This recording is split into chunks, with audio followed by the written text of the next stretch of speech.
गगन के तले धरती का प्यार। नमस्कार दोस्तों, स्वागत है आपका कीशिला स्टूडियो पर। सिनेमा के इतिहास में हीरो तो बहुत हुए, लेकिन जिसके सामने खड़े होने पर बड़े बड़े सितारे भी फीके पड़ जाते थे, वो थे राजकुमार, जिनकी कड़क आवाज और जानी कहने के अंदाज ने उन्हें अमर बना दिया। एक पुलिस सब इंस्पेक्टर से बॉलीवुड का बेताज बादशाह बनने तक, आज हम जानेंगे उसी दिग्गज अभिनेता की अनसुनी दास्तान, उनकी बेहतरीन फिल्में और सदाबहार नगमे। तो चलिए शुरू करते हैं राजकुमार साहब का यह शानदार सफर। हम अजनबियों से हाथ नहीं मिलाते, दिल मिलता है तो हाथ मिलाना अच्छा लगता है। भारतीय सिनेमा के इतिहास में कई सितारे आए और गए, लेकिन कुछ ऐसे होते हैं जिनका अंदाज सदियों तक याद रखा जाता है। हिंदी सिनेमा में डायलॉग डिलीवरी, संवाद अदायगी को एक नई ऊंचाई पर ले जाने वाले उस शख्स का नाम है राजकुमार। अपनी कड़क आवाज, अनोखी गर्दन हिलाने की शैली और जानी शब्द के उनके ट्रेडमार्क इस्तेमाल ने उन्हें बॉलीवुड का बेताज बादशाह बना दिया। वे न केवल पर्दे पर राजकुमार थे, बल्कि असल जिंदगी में भी वे एक राजा की तरह जिए। चाहे वह पुलिस की वर्दी हो या नवाब की शेरवानी, राजकुमार जिस किरदार में उतरते थे उसे अमर कर देते थे। राजकुमार का असली नाम कुलभूषण पंडित था। उनका जन्म 8 अक्टूबर 1926 को ब्रिटिश भारत के बलूचिस्तान प्रांत, अब पाकिस्तान में, के लोरालाई में एक कश्मीरी पंडित परिवार में हुआ था। बचपन से ही उनका व्यक्तित्व बहुत रोबदार था। विभाजन के बाद उनका परिवार मुंबई, भारत आ गया। बहुत कम लोग जानते हैं कि फिल्मों में आने से पहले कुलभूषण पंडित मुंबई के माहिम पुलिस स्टेशन में सब इंस्पेक्टर के पद पर तैनात थे। उनकी कड़क आवाज और रौबदार पर्सनालिटी को देखकर अक्सर उनके सहकर्मी और अपराधी भी दंग रह जाते थे। कहा जाता है कि एक बार एक फिल्म निर्माता थाने में किसी काम से आए और राजकुमार के बात करने के अंदाज से इतने प्रभावित हुए कि उन्हें फिल्मों में काम करने की सलाह दे दी। यहीं से सब इंस्पेक्टर कुलभूषण पंडित के राजकुमार बनने का सफर शुरू हुआ।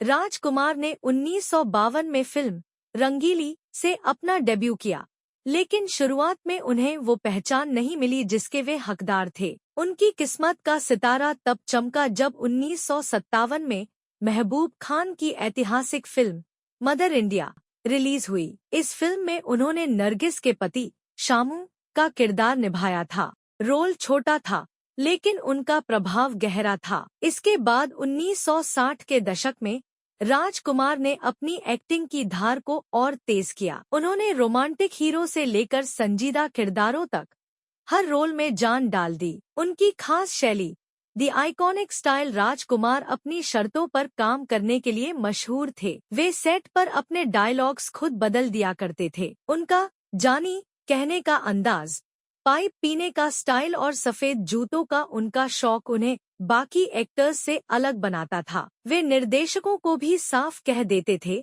जानी, हम फिल्म में एक्टिंग करेंगे, लेकिन हमारे सफेद जूते गंदे नहीं होने चाहिए। हम अपने हुक्म से ही अंदर आए थे और अपने ही हुक्म से बाहर चले। वैसे तो राजकुमार ने 70 से अधिक फिल्मों में काम किया और पाकीज़ा, सौदागर, तिरंगा जैसी कल्ट फिल्में दी, लेकिन उनकी सबसे बेहतरीन फिल्म के तौर पर वक्त 1965 को सबसे ऊपर रखा जा सकता है। अन्य कुछ खास फिल्म्स इस प्रकार है। फिल्म वक्त 1965 क्यों है खास? यश चोपड़ा द्वारा निर्देशित इस मल्टी स्टारर फिल्म में सुनील दत्त, शशि कपूर और बलराज साहनी जैसे दिग्गज थे, लेकिन राजकुमार का किरदार राजा सब पर भारी पड़ा। इस फिल्म का वह डायलॉग आज भी बच्चे बच्चे की जुबान पर है, चिनाए सेठ, जिनके घर शीशे के होते हैं, वो दूसरों के घरों पर पत्थर नहीं फेंका करते। जिनके अपने घर शीशे के हों, वो दूसरों पर पत्थर नहीं फेंका करते। इस फिल्म ने उन्हें स्टाइल आइकॉन बना दिया था। राजकुमार पर फिल्माए गए गाने बहुत ही सुरीले और दर्द भरे हुआ करते थे। राजकुमार के 10 सर्वश्रेष्ठ गीत, छू लेने दो नाजुक होठों को, छू लेने दो नाजुक होठों को, कुछ फिल्म काजल 1965, नीले गगन के तले। ये गगन के तले धरती का प्यार। फिल्म हमराज 1967। चलो दिलदार चलो। चलो दिलदार चलो, चांद के पार चलो। फिल्म पाकीज़ा 1972। गायक मोहम्मद रफ़ी और लता मंगेशकर। ये दुनिया ये महफिल मेरे काम की नहीं। ये दुनिया ये महफिल। फिल्म हीर रांझा 1970। गायक मोहम्मद रफ़ी। आजा तुझको पुकारे मेरा प्यार। तुझको पुकारे मेरा प्यार। फिल्म नील कमल 1968। गायक मोहम्मद रफ़ी। ये जुल्फ अगर खुल के बिखर जाए। ये जुल्फ अगर खुल के बिखर जा। फिल्म काजल 1965। गायक मोहम्मद रफ़ी। उनके ख्याल आए तो आते चले गए। ख्याल आए तो आ। फिल्म लाल पत्थर 1971। मिलो ना तुम तो हम घबराए। मिलो न तुम तो हम घबराए, मिलो तो आप चुराए हमें। फिल्म हीर रांझा 1970। गायक लता मंगेशकर। यह गाना उन पर और प्रिया राजवंश पर फिल्माया गया था। झनक झनक तोरी बाजे। झनक झनक तोरे बाजे पायलिया।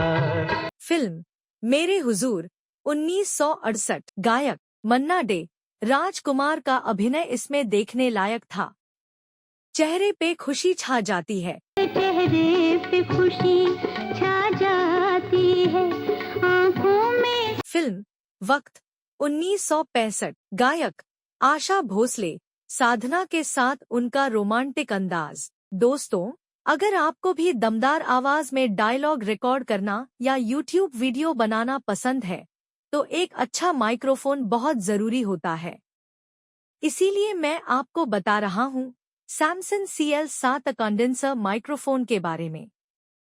यह माइक्रोफोन स्टूडियो क्वालिटी साउंड देता है और आपकी आवाज को बेहद साफ और डिटेल के साथ रिकॉर्ड करता है। अभी फ्लिपकार्ट पर इस पर लगभग 1815 रुपए की छूट भी मिल रही है। अगर आप भी अपनी रिकॉर्डिंग को प्रोफेशनल बनाना चाहते हैं, तो इसका लिंक मैंने नीचे डिस्क्रिप्शन में दिया है, जरूर चेक कीजिए। प्रमुख फिल्में दिल अपना और प्रीत पराई 1960, हमराज 1967, हीर रांझा 1970, लाल पत्थर 1971, मर्यादा 1971, चंबल की कसम 1980, बुलंदी 1981। राजकुमार की कुछ अन्य ब्लॉकबस्टर फिल्में जिन्होंने बॉक्स ऑफिस हिला दिया था।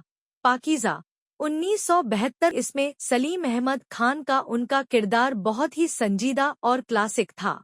डायलॉग, आपके पाँव देखे बहुत हसीन है, इन्हें जमीन पर मत उतारिएगा, मैले हो जाएंगे। आपके पाँव देखे बहुत हसीन है, इन्हें जमीन पर मत उतारिएगा। सौदागर 1991। दिलीप कुमार के साथ उनकी जुगलबंदी ऐतिहासिक थी। ब्रिगेडियर सूर्यदेव सिंह के रूप में उनका कड़क अभिनय। डायलॉग, हम तुम्हें मारेंगे और जरूर मारेंगे, लेकिन वो बंदूक भी हमारी होगी, गोली भी हमारी होगी और वक्त भी हमारा होगा। हम तुम्हें मारेंगे और जरूर मारेंगे, लेकिन वो बंदूक भी हमारी होगी। पुरस्कार और सम्मान। राजकुमार को उनकी दमदार एक्टिंग के लिए कई बार सम्मानित किया गया। फिल्म फेयर सर्वश्रेष्ठ सहायक अभिनेता, बेस्ट सपोर्टिंग एक्टर फिल्म दिल एक मंदिर 1964। इस फिल्म में एक कैंसर पेशेंट का रोल निभाकर उन्होंने सबको रुला दिया था। फिल्म फेयर सर्वश्रेष्ठ सहायक अभिनेता, बेस्ट सपोर्टिंग एक्टर फिल्म वक्त 1966। उनके स्टाइलिश अभिनय के लिए नामांकन, नॉमिनेशन फिल्म काजल और नील कमल के लिए उन्हें बेस्ट एक्टर और सपोर्टिंग एक्टर के लिए नॉमिनेट भी किया गया था। निजी जीवन और अंतिम समय। राजकुमार एक बहुत ही निजी व्यक्ति थे, प्राइवेट पर्सन। उन्होंने जेनिफर, जिनका नाम बाद में गायत्री रखा गया, से शादी की, जो एक एंग्लो इंडियन थी।